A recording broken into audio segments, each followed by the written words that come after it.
Mustafi मुआविन खुसूसी Zulfi Bukhari ने अपना नाम ECL पर डालने की पेशकश कर दी। जियो न्यूज़ के प्रोग्राम कैपिटल टॉक में बात करते हुए कहा कि उन्होंने वज़ीर आज़म से दरख्वास्त की है कि रिंग रोड स्कैंडल की तहकीकात के लिए सुप्रीम कोर्ट के जजेस की निगरानी में जुडिशल कमीशन बनाया जाए। नवाज शरीफ मुल्क से बाहर हैं। शहबाज शरीफ, मरीम नवाज मुल्क से बाहर जाना चाहते हैं। वो खुद यहीं हैं। मंगल को काबीना का इजलास है, उनका नाम एग्जिट कंट्रोल लिस्ट पर डाल दिया जाए। उन्होंने कहा कि इस्तीफ़ा देने के लिए उन पर कोई दबाव नहीं था। मुस्ताफ़ी होना उनका अपना फैसला है। रिंग रोड मामले में उनका नाम नहीं लिया गया। कहा गया कि डॉक्टर तौकीर शाह के रिश्तेदार मुलव्वस हैं। हुकूमत में डॉक्टर तौकीर शाह के वाहिद रिश्तेदार वो हैं, इसलिए इस्तीफ़ा दिया।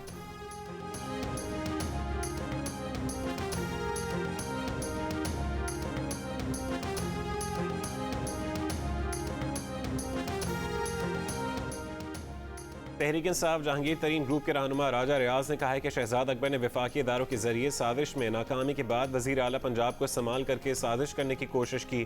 शहजाद अकबर बहुत मजबूत हैं। बड़ी मुश्किल से उन्हें वफाक में रोका और अब पंजाब में भी रोकेंगे। प्रोग्राम आज शाहजेब खानजादा के साथ में गुफ्तगू करते हुए उन्होंने कहा कि अब हमारे खिलाफ कोई एक्शन हुआ तो रिएक्शन भी उसी तरह का देंगे। वजीर आला पंजाब को अब भी समझ नहीं आई तो बजट में फैसला करने का हक रखते हैं।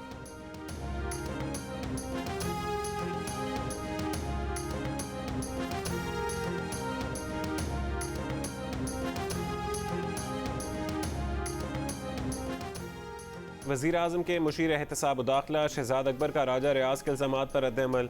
कहा कि एहतसाब पाकिस्तान तहरीक इंसाफ का अहम जुज़ है। एहतसाब अगर सब के लिए नहीं हो तो उसका कोई फ़ायदा नहीं। शहजाद अकबर ने ना भी हो तो तहकीकाती इदारे अपना काम इसी तरह कानून के मुताबिक आज़ादाना करते रहें।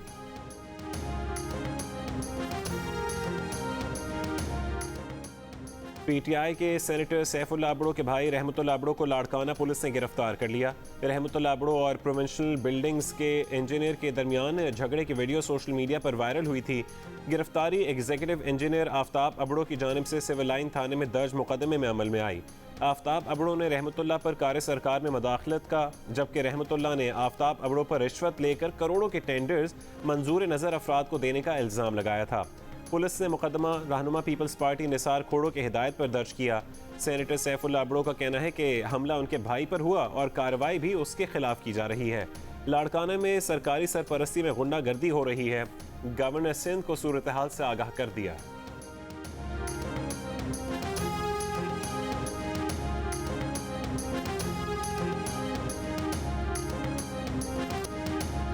फ़लस्तीनियों से इजहार यकजहती के लिए कराची प्रेस क्लब पर मुजाहरा। सहाफ़ियों, डॉक्टर्स, वकला, मजदूरों, रहनुमाओं, फनकारों और सिविल सोसाइटी के हज़ारों अफराद सड़कों पर निकल आए।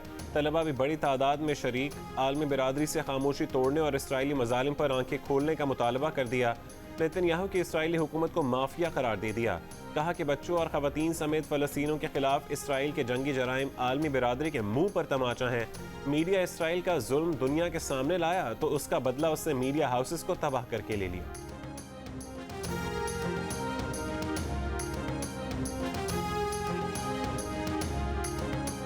अमरीकी सदर जो बाइडन के दौरे के मौके पर मिशिगन के शहर डियरबॉर्न में हज़ारों अफराद का इसराइल मुखालिफ मुजाहरा।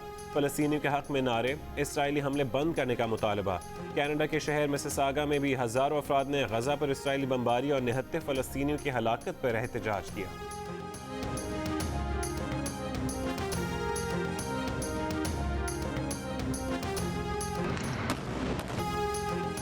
इसराइली वज़ीर आज़म नेतन्याहू की असलियत खुलकर सामने आ गई। गज़ा पर बमबारी रोकने से इनकार के बाद अब दोबारा कब्जा करने का इरादा जाहिर कर दिया। हमलों में कमी लाने का अमरीकी सदर जो बाइडन का मुतालबा भी मुस्तरद कर दिया। गज़ा में फ़लस्तीनियों की शहादतों का जिम्मेदार भी हमास को ठहराया। इसराइली हमलों में शोहदा की तादाद 220 हो गई। एक हफ्ते के दौरान 50 स्कूलों को भी तबाह कर दिया। बच्चों की तंजीम सेव द चिल्ड्रन के मुताबिक इसराइली हमलों में 41,800 से ज़्यादा बच्चे मुतासिर हुए।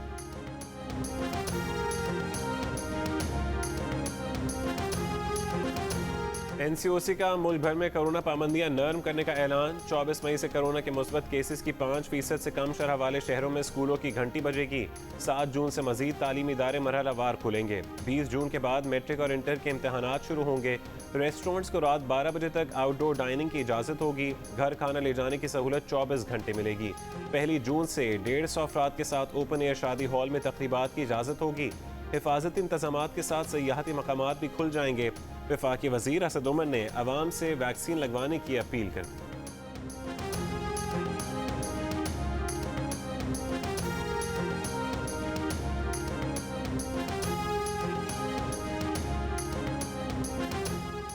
टेनिस स्टार सानिया मिर्जा और शोएब मलिक के बेटे अजहान को इंग्लैंड के वीज़े के हुसूल में मुश्किलात। कोविड-19 की वजह से इंग्लैंड ने भारतीय बाशिंदों पर पाबंदी लगाई हुई है। सानिया को टोक्यो ओलंपिक से पहले बरतानिया में टूर्नामेंट खेलना है। सानिया को बतौर खिलाड़ी वीज़ा मिल गया, बेटे को नहीं मिला। वीज़े के हुसूल के लिए सानिया ने भारतीय वजारत खेल से मदद मांग ली। वजारत खेल ने वजारत उमूर खारजा के तवस्सुत से इंग्लैंड की हुकूमत से राब्ता कर लिया।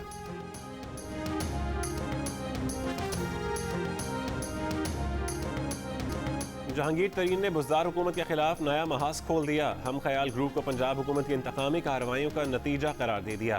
कहा, एक होकर पंजाब हुकूमत की इंतकामी कार्रवाइयों का मुकाबला करेंगे। हम ख्याल ग्रुप अब असेंबली में बात करेगा। तहरीक इंसाफ में फॉरवर्ड ब्लॉक बनाने की तरदीद भी की। कहा कि PTI का हिस्सा थे, हैं और रहेंगे। लाहौर की सेशन कोर्ट और बैंकिंग कोर्ट ने 2 केसेस में जहांगीर तरीन और अली तरीन की जमानत में 31 मई तक तौसीह कर दी।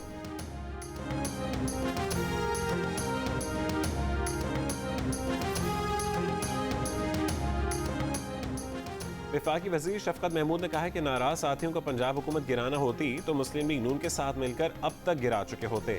तहरीक इंसाफ असल हकीकत है और सबकी सियासी शनाख्त है। सबको इस सियासी मजबूरी का इल्म है कि तहरीक इंसाफ के बगैर उनका कोई मुस्तकबिल नहीं। प्रोग्राम आज शाहज़ेब खानज़ादा के साथ में गुफ्तगू करते हुए कहा कि वो नहीं समझते शहजाद अकबर अपने ही साथियों के खिलाफ कार्रवाई कर रहे होंगे। किसी को शहजाद अकबर से ज़ाती रंजिश है तो उसकी बात ज़रूर सुनेंगे।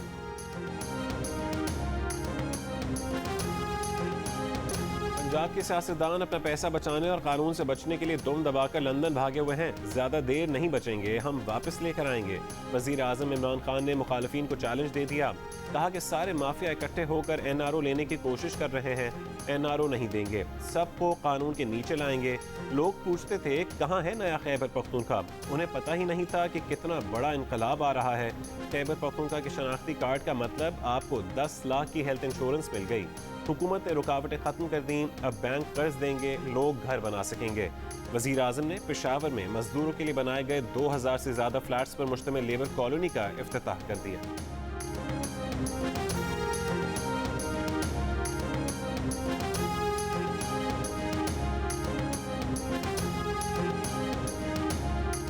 मुस्लिम लीग नून के सदर शहबाज शरीफ और हमजा शहबाज से शाहिद खाकान अब्बासी, मिफ्ता इस्माइल, सादिया अब्बासी समेत पार्टी रहनुमाओं की मुलाकात।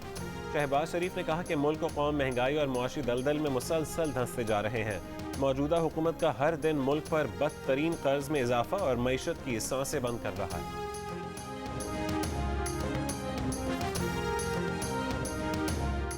इस्लामाबाद हाई कोर्ट ने JUIFA के साबिक सेनेटर हमदुल्ला का शनाख्ती कार्ड ब्लॉक करने और शहरियत मंसूख करने का हुक्म कलअदम करार दे दिया। अदालत ने शनाख्ती कार्ड ब्लॉक करने और शहरियत की मनसूखी के नादरा के इकदाम को इख्तियारात से तजावुज़ करार दिया। हाफिज हमदुल्ला को TV पर दिखाने पर पाबंदी से मुतालिक पैमरा का हुक्मनामा भी कलअदम करार दे दिया गया।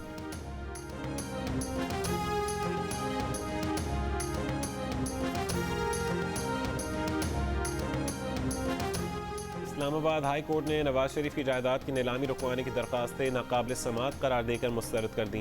फैसला दिया कि दरखास्त गुजार के पास मुतबादिल फोरम मौजूद है।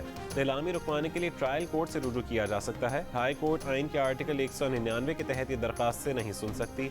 नवाज शरीफ की जायदादों की नीलामी के खिलाफ इस्लामाबाद हाई कोर्ट में 3 अलग अलग दरखास्तें दायर की गई।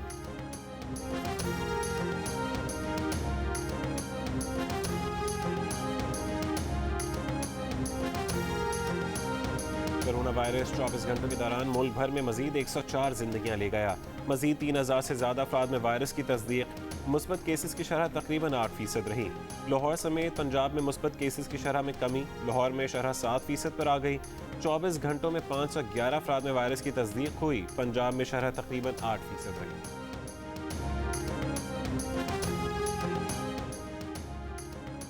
सिविल एविएशन अथॉरिटी की 80% परवाज़ों पर पाकिस्तान मुसाफिर लाने पर पाबंदी 15 जून तक बरकरार रखने का फैसला। सिविल एविएशन ने नई ट्रैवल एडवाइजरी जारी कर दी। बैरून मुल्क से 30% इजाफी परवाज़ों को कार्गो लाने की इजाज़त होगी। बैरून मुल्क मुसाफिर ले जाने वाली 50% परवाज़ों की इजाज़तनामे में 15 जून तक तौसीह कर दी गई। पाकिस्तान से अबुधाबी के लिए परवाज़ों की बहाली 1 जून से होगी। अमाराती हुक्काम का कहना है कि पाकिस्तान से दुबई के लिए मुसाफिर परवाज़ों का दोबारा आगाज़ मई के आखिरी हफ्ते में भी हो सकता है। दुबई में मुख्तलिफ पाकिस्तानी एयरलाइंस के हुक्काम भी मुसाफिर परवाज़ों की बहाली के लिए पुरुम्मीद।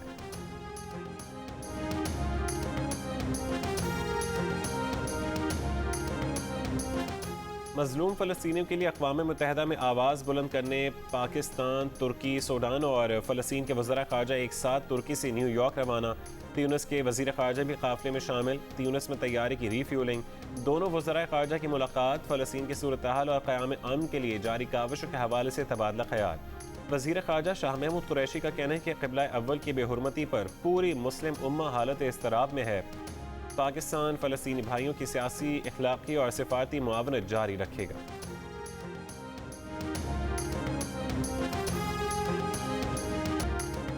Core commander Karachi lieutenant general Nadeem Ahmed Anjum का सेंट्रल पुलिस ऑफिस कराची का दौरा। आईजी पुलिस मुश्ताक मेहर ने इस्तकबाल किया। ISPR के मुताबिक कोर कमांडर कराची ने अमन अमान के क़याम में सिंध पुलिस की काविशों को सराहा।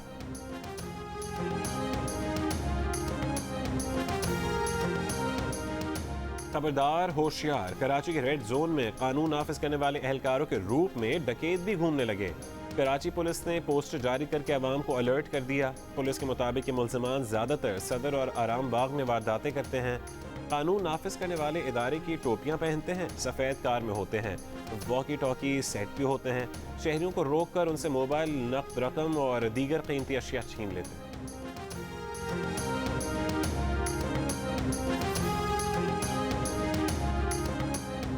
कराची के इलाके गुलिस्तान जौहर के एक फ्लैट से मियाँ बीवी की लाशें बरामद। पुलिस का कहना है कि दोहरे कत्ल की वारदात के ताने बाने 19 मार्च 2020 के मुकाबले से मिलते हैं। 19 मार्च को मुकाबले में पुलिस को मतलूब वाहिद मारा गया था। एडिशनल SHO इंस्पेक्टर रहीम खान शहीद हुए थे। वाहिद जिलवानी के साथियों ने पुलिस के लिए सहूलत कारी के शुबे में मियाँ बीवी को कत्ल किया। इमारत की CCTV वीडियो में 3 मुल्ज़िमान को एक मोटरसाइकिल पर देखा जा सकता है।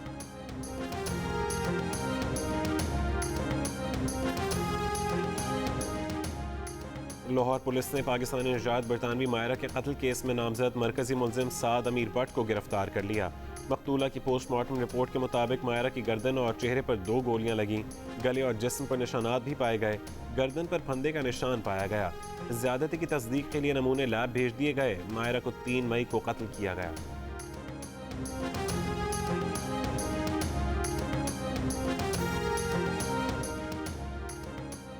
सिंध असेंबली के हल्का PS 70 मातली में ज़िमनी इंतखाब आज होगा। तैयारियां मुकम्मल। पीपल्स पार्टी के उम्मीदवार हाजी मोहम्मद डाडा हलपेटो और JUI के मौलाना गुल हसन के दरमियान कांटे का मुकाबला मुतवक्के।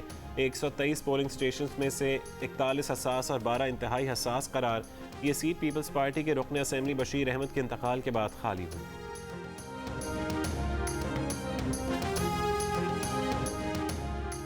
फ़लस्तीन पर इसराइली हमलों के खिलाफ और फ़लस्तीन से इज़हार यकजहती के लिए मुल्क भर में सियासी, समाजी, मजहबी तंजीमों और सिविल सोसाइटीज़ के मुजाहरे। लाहौर में प्रेस क्लब के बाहर मुजाहरे में तलबा और सिविल सोसाइटी के अफराद बड़ी तादाद में शरीक हुए। शुरका ने शहर के मुख्तलिफ इलाकों में रैली भी निकाली। इस्लामाबाद में I-8 से D चौक तक अल-कुद्स रैली निकाली गई। अवाम की बड़ी तादाद शरीक हुई। फैसलाबाद में पंजाब मेडिकल यूनिवर्सिटी के तलबा और डॉक्टर्स ने रैली निकाली। गुजरांवाला, सियालकोट, भावलनगर और मुल्तान में भी एहतजाजी मुजाहरे।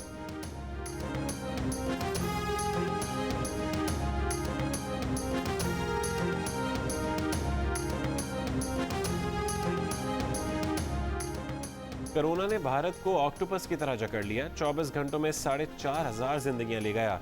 मजीद 2,67,000 से ज्यादा अफराद में वायरस की तस्दीक। 22 रियासतों में मुस्बत केसेस की शरह 15% से ऊपर। दूसरी लहर के दौरान 250 के करीब डॉक्टर्स भी जान से जा चुके।